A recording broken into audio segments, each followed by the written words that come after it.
The game of baseball has changed drastically over the past 150 years, but one thing has remained a constant, and that's the superstitions. Players, fans, and even coaches and managers have been trying for over a century to go beyond science and reason to find ways to improve performance and win ball games.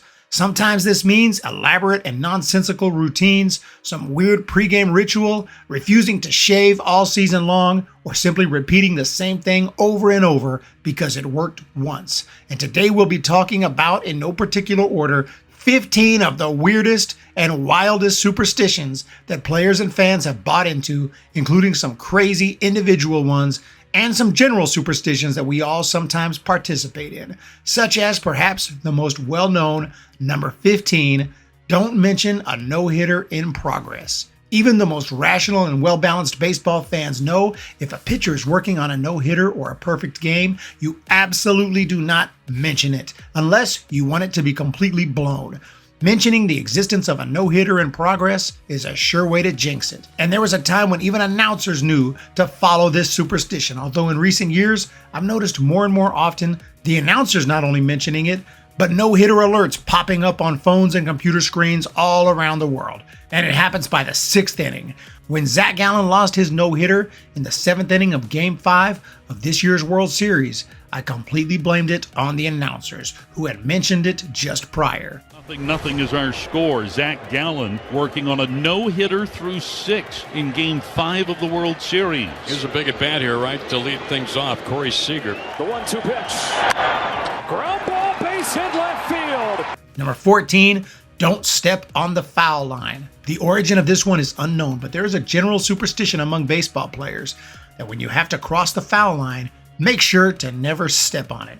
Some players make an over-exaggerated hop over the line, but most make sure just to not step on it for fear of angering the baseball gods. One player decided to test the theory, and in Game 1 of the 2018 NLDS, Braves pitcher Mike Foltynewicz not only stepped on the chalk, but slammed down his foot on it. And the next inning, with 2 men on, Max Muncy crushed a 3-run bomb. Number 13, leaving a starting pitcher alone. When watching a baseball game, you always see different players chatting it up before, during, and after the game with teammates and opponents. However, there's one exception.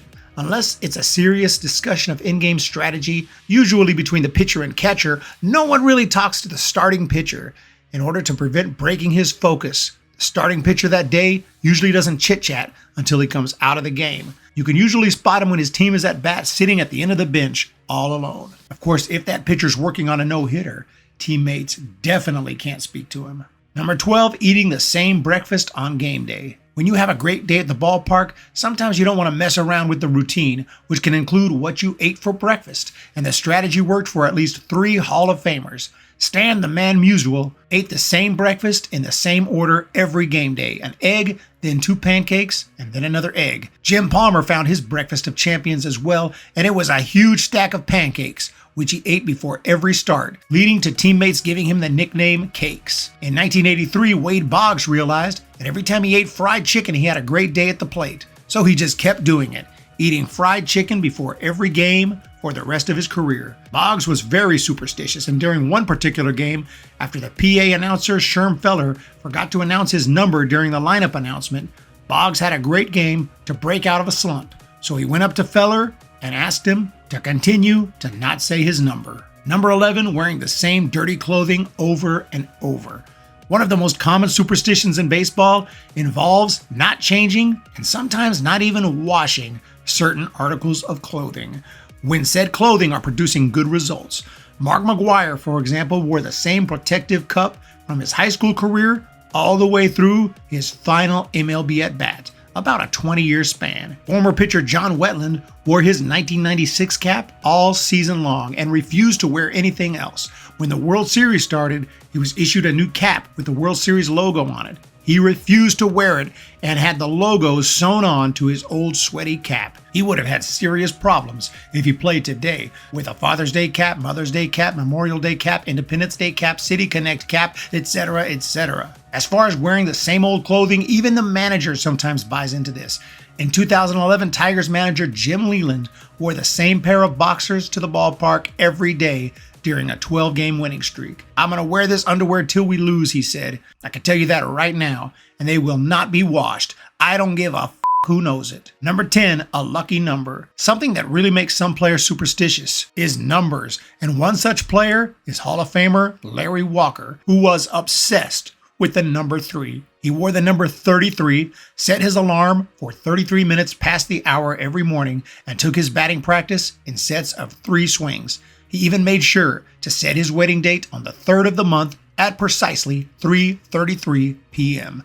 Unfortunately, the marriage didn't work out, but Walker made sure to divorce after exactly 3 years and offered $3 million to his ex-wife in the divorce settlement. Walker also retired with 3 Silver Sluggers and 3 batting titles. Turk Wendell had a thing for the number 9, and he wore number 99.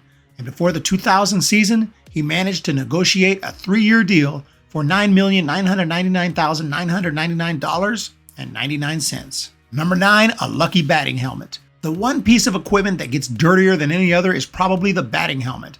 It gets constantly covered in dirt, sweat, and pine tar. Nevertheless, some players refuse to have it cleaned. Craig Biggio was one such player whose helmet simply got dirtier and dirtier as the season went on. Other players kept it clean but refused to change it, even when switching teams. Reggie Jackson considered his Yankees helmet a lucky helmet, and even after signing with the Angels, made it known that he would continue to wear his Yankees helmet. The Angels explained that was not possible, but Reggie wouldn't budge, and they had to paint over the old Yankee colors and logo to turn it into an Angels helmet. Number 8, strange pitcher superstitions. Pitchers are well known for their superstitions. Many won't shave if they're starting the game. Former Giants pitcher Don Robinson would not catch a ball to start an inning. He had to pick it up from a still position on the ground. And if the umpire tried to throw him the ball to start an inning, he let it fall and then walked over to pick it up. Relief pitcher Al Raboski from the 70s and 80s had a long and intimidating pre-pitch routine that involved pounding the ball into his glove and stomping back angrily to the mound. Of course, this may have been more than a superstition, as it likely made his stuff, which was good but not overpowering, look a lot better. To be perfectly honest with you, I really feel that I maybe have average physical ability, but when I get my psyche and my self-hypnosis going, that I can compete with anybody and anything. Rod Beck used a similar strategy in the 90s by growing out a mustache and giving opposing batters a searing stare before delivering the pitch. Whatever it took to get you out, and whatever it took to get the job done, that's what Shooter would do. But former MLB pitcher Randy Choate has some of the wildest routines of all. As he explains, "When I come to the mound, I have to pick the ball off the grass, not the dirt.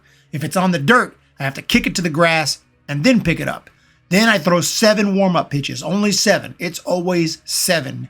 It's never 8, it's never 6, 7.